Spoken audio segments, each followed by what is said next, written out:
Bonjour, très chers amis francophones, amateurs de thé. Bienvenue chez moi, Stéphane Erler. Je suis le fondateur du blog Tea Masters et de la boutique tea-masters.com et je suis également étudiant de thé depuis une vingtaine d'années. Aujourd'hui, nous allons parler du Ching Ching Oolong d'Alishan.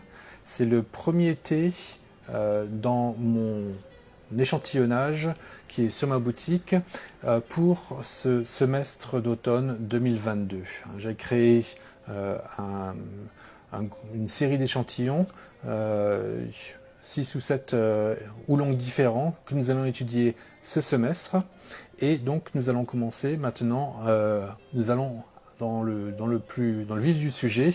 Après avoir vu le Alishan Jinxuan, nous allons aujourd'hui boire du Alishan Ching Ching Oolong. Le voilà.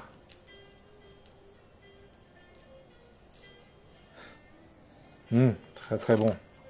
Alors, nous allons faire trois parties pour ce cours. D'abord, c'est quoi le Ching Ching Oolong, Alishan et l'histoire de Alishan par rapport au thé. Et la troisième partie, à la fin, comment infuser ce thé. Je vais vous en faire la démonstration. Et la quatrième partie, ce sera vos questions et mes réponses. J'espère d'ailleurs répondre à toutes vos questions et répondre également répondre à tous vos problèmes aussi. Commençons donc par le Ching Ching Oolong.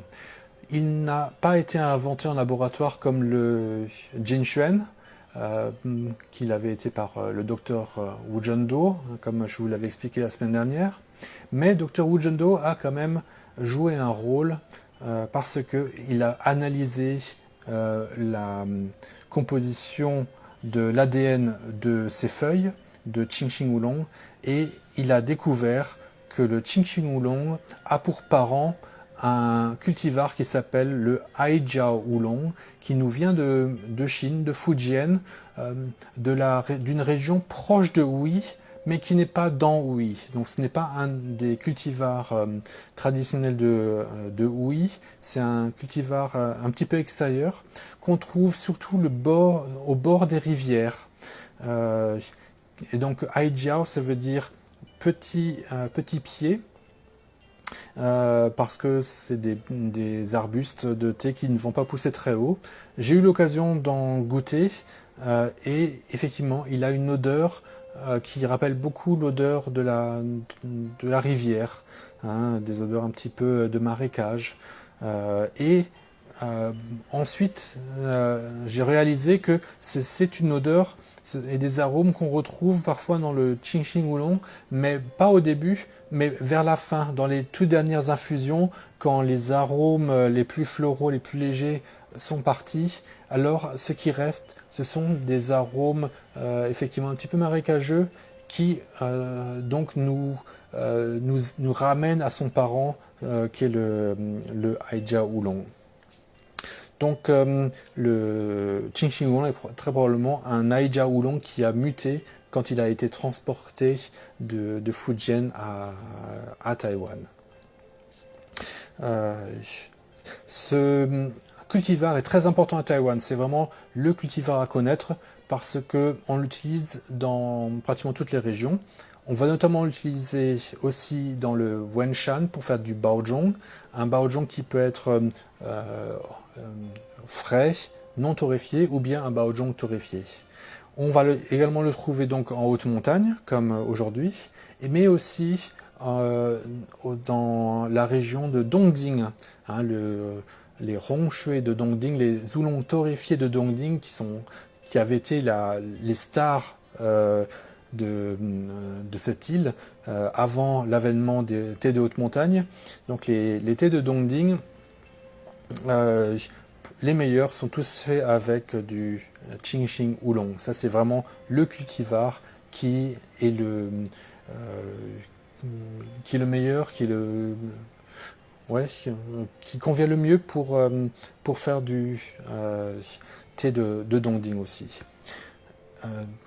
Le thé de Dongding va être roulé également Ses feuilles seront un peu plus petites parce qu'il ne pousse pas en si haute altitude, mais il va surtout être plus foncé à cause de la torréfaction. Ça, nous verrons dans quelques semaines quand nous étudierons ces thés-là, justement. Les thés de Qingxing Oolong sont eux très bien adaptés également aux hautes montagnes parce que à Taïwan, dans les hautes montagnes, il peut neiger, il peut faire très froid. À Lishan, j'ai vu des photos où on montrait vraiment toutes les plantations recouvertes d'un manteau de neige en hiver. Et ça n'arrive pas tous les ans, mais par contre à Lishan, à plus de 2000 mètres, là ça arrive tous les ans. Et donc on a besoin de théiers qui sont résistants au froid. Et le Qingxing Oolong, qui veut dire cœur vert Oolong, a un autre nom également, c'est le Zhuangzhe Oolong, ce qui veut dire tige souple. Zhuangzhe, donc souple tige en chinois. Et cette tige qui est plus souple, qui est plus fine, elle ne va pas être gorgée d'eau. Et du fait qu'elle n'est pas gorgée d'eau, elle a moins peur du froid, parce que le risque pour les plantes, quand il fait très froid, c'est que l'eau qui est contenue dans la plante devient givre et donc qu'elle prenne plus d'ampleur et donc casse la plante.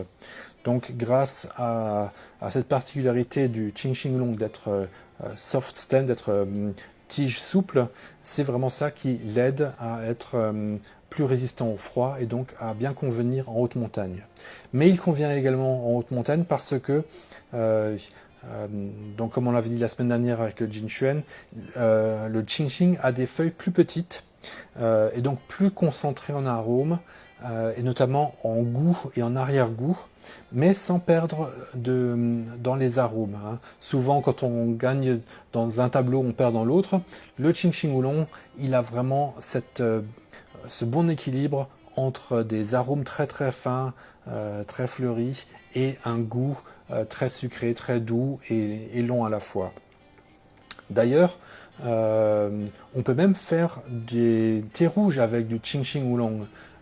Cette année, j'en ai trouvé un justement à Lishan et je l'ai rajouté dans ma sélection.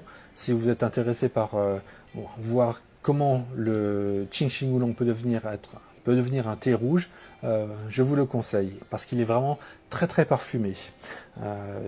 Et ça, c'est vraiment étonnant de voir à quel point il réagit bien à l'oxydation. Alors que quand il est transformé en beauté orientale, en fait là, il vaut mieux prendre du Qingxing Dapang. Là, c'est le Qingxing Dapang, ce cultivar-là, qui convient mieux à la beauté orientale. On pourrait également faire du thé vert. J'en ai déjà trouvé, notamment dans la région de Wenshan. Mais le thé vert est un petit peu moins la spécialité de Taïwan. Donc, c'est quand même un cultivar très polyvalent parce qu'il est vraiment de très haute qualité. C'est pour ça qu'il a souvent un prix un petit peu supérieur aux autres cultivars. Donc ce Qingxing Oolong d'Alishan coûte 35 $ les 150 grammes par rapport au Jinchuan de la semaine dernière qui coûtait 21-25 $ les 150 grammes. Mais à 35 $, c'est vraiment un prix très abordable et pour un thé d'une très grande qualité. Passons maintenant à l'autre partie de ce qui fait la qualité de ce thé, c'est le Alishan. C'est quoi la relation entre Alishan et le thé? À partir de quand est-ce qu'on a commencé à en planter? En fait, ça s'est fait de manière concomitante par plusieurs fermiers, par plusieurs marchands. Il y a notamment la chaîne, peut-être que vous connaissez, la chaîne Tianzhen, qui vend des thés pas toujours de très bonne qualité à Taïwan, mais c'est devenu la plus grande chaîne de thé à Taïwan, elle est même présente en Chine. Et cette Shan a été la première à faire le marketing pour vendre du thé de haute montagne en 1980. Ils avaient un nom particulier pour leur thé qui venait de là-bas. Et c'est d'ailleurs probablement comme ça qu'ils ont réussi à gagner beaucoup d'argent et à s'étendre. Ensuite, on a une très jolie histoire, un petit peu romantique, d'un fermier de Mingjian, donc de basse altitude, de la région de Nantou, dans le centre de Taïwan, qui est la plus grande productrice de thé de Taïwan. Et lui, il s'est marié avec une jeune fille qui venait de Shenzhou à Lishan. Et son beau-père avait pas mal de terrain dans cette région-là. Et ce fermier de thé, en 1980, a décidé de planter des thés là-bas. Il a planté du Jinchuan, il a planté, qui était à l'époque en mode expérimental, il a planté du Qingxing Oolong et un petit peu de cultivar de Wuyi. Et donc en 1982, il a pu faire ses premières récoltes. Et donc, il y a eu ça s'est fait dans ces années-là. Donc il y a seulement 42 ans en fait que le thé de haute montagne existe et il a commencé dans la région d'Alishan. C'est une des raisons pour laquelle quand nous buvons un thé de haute montagne d'Alishan, nous allons aux origines des thés de haute montagne de Taïwan. C'est là que tout a commencé à Alishan. Alors, on va préparer ce thé. On va commencer par préchauffer notre gaiwan avec de l'eau bouillante ou bien très chaude. Et là, je vais remettre à ébullition mon eau. Un petit peu comme le Jinchuan la semaine dernière, je vais simplement mettre une couche dans mon gaiwan. Pas besoin d'en mettre trop. On peut même en mettre un petit peu moins et accentuer la longueur de l'infusion parce que la caractéristique donc du Qingxing Oolong, c'est d'être vraiment très bon au niveau de l'arrière-goût. Et si on a envie d'avoir vraiment ce goût un peu plus puissant, un peu plus doux, autant pousser un petit peu plus la longueur des infusions. Et à ce moment-là, on peut mettre un petit peu moins de feuilles. Mais bien sûr, ça c'est juste une recommandation. Après, à chacun selon ses goûts. Si vous trouvez que vous préférez avec un plus de feuilles et des infusions un peu plus courtes, il n'y a pas de règles vraiment gravées dans le marbre. Ce qui est important par contre, qui est essentiel, c'est de bien arriver à ouvrir les feuilles qui sont roulées, qui sont vraiment très comprimées. Ça, il va falloir les ouvrir. Et pour le faire, donc il est important de préchauffer notre gaiwan, nos coupes, et d'avoir une eau à ébullition.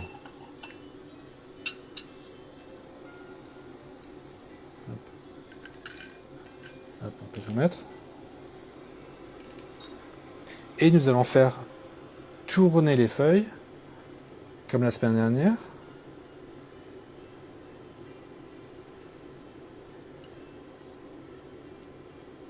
En versant sur le côté, voilà. Vous voyez que les feuilles tournent bien. Et dès qu'elles se calment, on va les aider à tourner un peu plus avec le couvercle et on ferme. Et nous attendons que les feuilles s'ouvrent bien. Nous n'avons pas besoin de jeter la première infusion. Ça, c'est une question qui revient souvent. Les meilleurs arômes sont dans la première infusion, donc il est vraiment dommage de jeter cette première infusion, même si elle est très courte. Ça reste encore des très beaux arômes qui sortent au départ, donc on le garde. Il y a beaucoup de raisons qui font que ce thé est vraiment un thé de très haute qualité. Donc, il est récolté à la main de manière à ne briser que la tige en un seul endroit et avec une brisure sans métal. Bien parfois avec des petites lames de rasoir, mais vraiment on brise, on ne touche pas la feuille, on brise juste vraiment la tige. Et en faisant cela, d'abord on est un peu obligé parce qu'en montagne nos théiers sont plantés sur des pentes, donc il n'est pas facile de venir avec des machines pour faire la récolte, mais vraiment c'est surtout pour la qualité. Quand c'est récolté à la main, la douceur, il va être beaucoup plus moelleux que s'il avait été récolté en machine. La deuxième raison, c'est que la première récolte du printemps, c'est la récolte qui vient après une plus grande un plus grand repos pour les théiers. Ils ont pu se reposer depuis la dernière récolte en octobre-novembre. Là, on est en avril, donc ils ont presque une moitié d'année de repos, alors qu'après, avec la chaleur et avec la chaleur surtout et le soleil, tous les 2 mois pratiquement, on va pouvoir récolter de nouvelles feuilles. Mais là, pendant 5 mois environ, ils ont pu se reposer. Et donc cette première récolte est celle de l'exubérance, de l'énergie qui sort au moment où le printemps arrive. Une autre raison, donc, c'est avec ce thé, nous avons le Qingxing Oolong, donc vraiment le cultivar le plus approprié pour le thé de haute montagne, le plus fin, avec les arômes qui sont les meilleurs. Et en plus, c'est un thé que j'ai sélectionné en le comparant à plusieurs autres thés de la saison et du même fermier. Et je l'ai sélectionné parce que c'est celui que je préférais. Parce que ce qui est intéressant avec les thés, c'est un petit peu la différence du vin où il n'y a qu'un seul vin par année. Mais en fait, chaque jour, le vin est... les grappes sont récoltées et on a plusieurs cuves. Et parfois, ce que font certains vignobles, c'est qu'ils vont avoir un premier vin et un deuxième vin pour dire certaines grappes étaient meilleures que d'autres. Mais en fait, dans le thé, chaque batch, chaque production donne lieu à des thés un petit peu différents. Alors parfois, effectivement, les marchands vont les combiner ensemble pour les mélanger et avoir un produit un petit peu plus standardisé. Mais si on vient dans les montagnes comme moi et qu'on est sur place et qu'on peut venir au moment des récoltes, on peut avoir la chance de les choisir et de choisir vraiment le batch qui a été le plus réussi. Et donc ça c'est le cas pour celui-ci. Nous voyons une belle couleur, très belle ouverture des feuilles. Vous voyez cette transparence, cette brillance. Vraiment, la transparence, la clarté de l'infusion est vraiment toujours une preuve de sa qualité.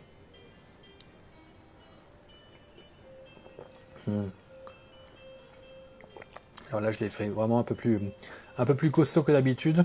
On peut le faire un petit peu plus léger, mais moi ça me va. On est ici, les 4 heures de l'après-midi, c'est un bon moment pour boire un thé un peu plus puissant. Et malgré cette puissance, il reste vraiment doux, il n'y a pas d'amertume. C'est que du bon.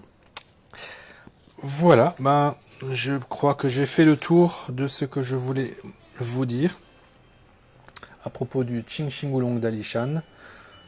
Donc nous avons à la fois étudié le cultivar du Qingxing Oolong, aussi appelé Zhuangzhi Oolong, ou bien tige souple Oolong.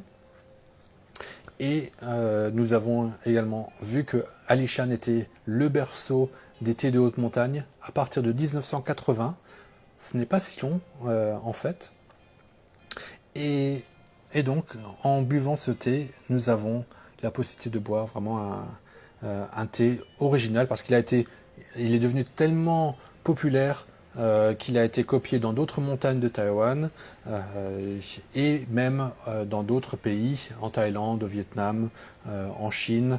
Le Qingxing Oolong a fait des petits et de nombreux marchands et producteurs de thé taïwanais se sont installés là-bas pour en produire avec des coûts de main-d'œuvre plus faibles, mais avec des sols et des climats un petit peu différents. Donc là, avec ce Qingxing Oolong d'Alishan, nous avons la possibilité de goûter l'original du tout premier thé de haute montagne.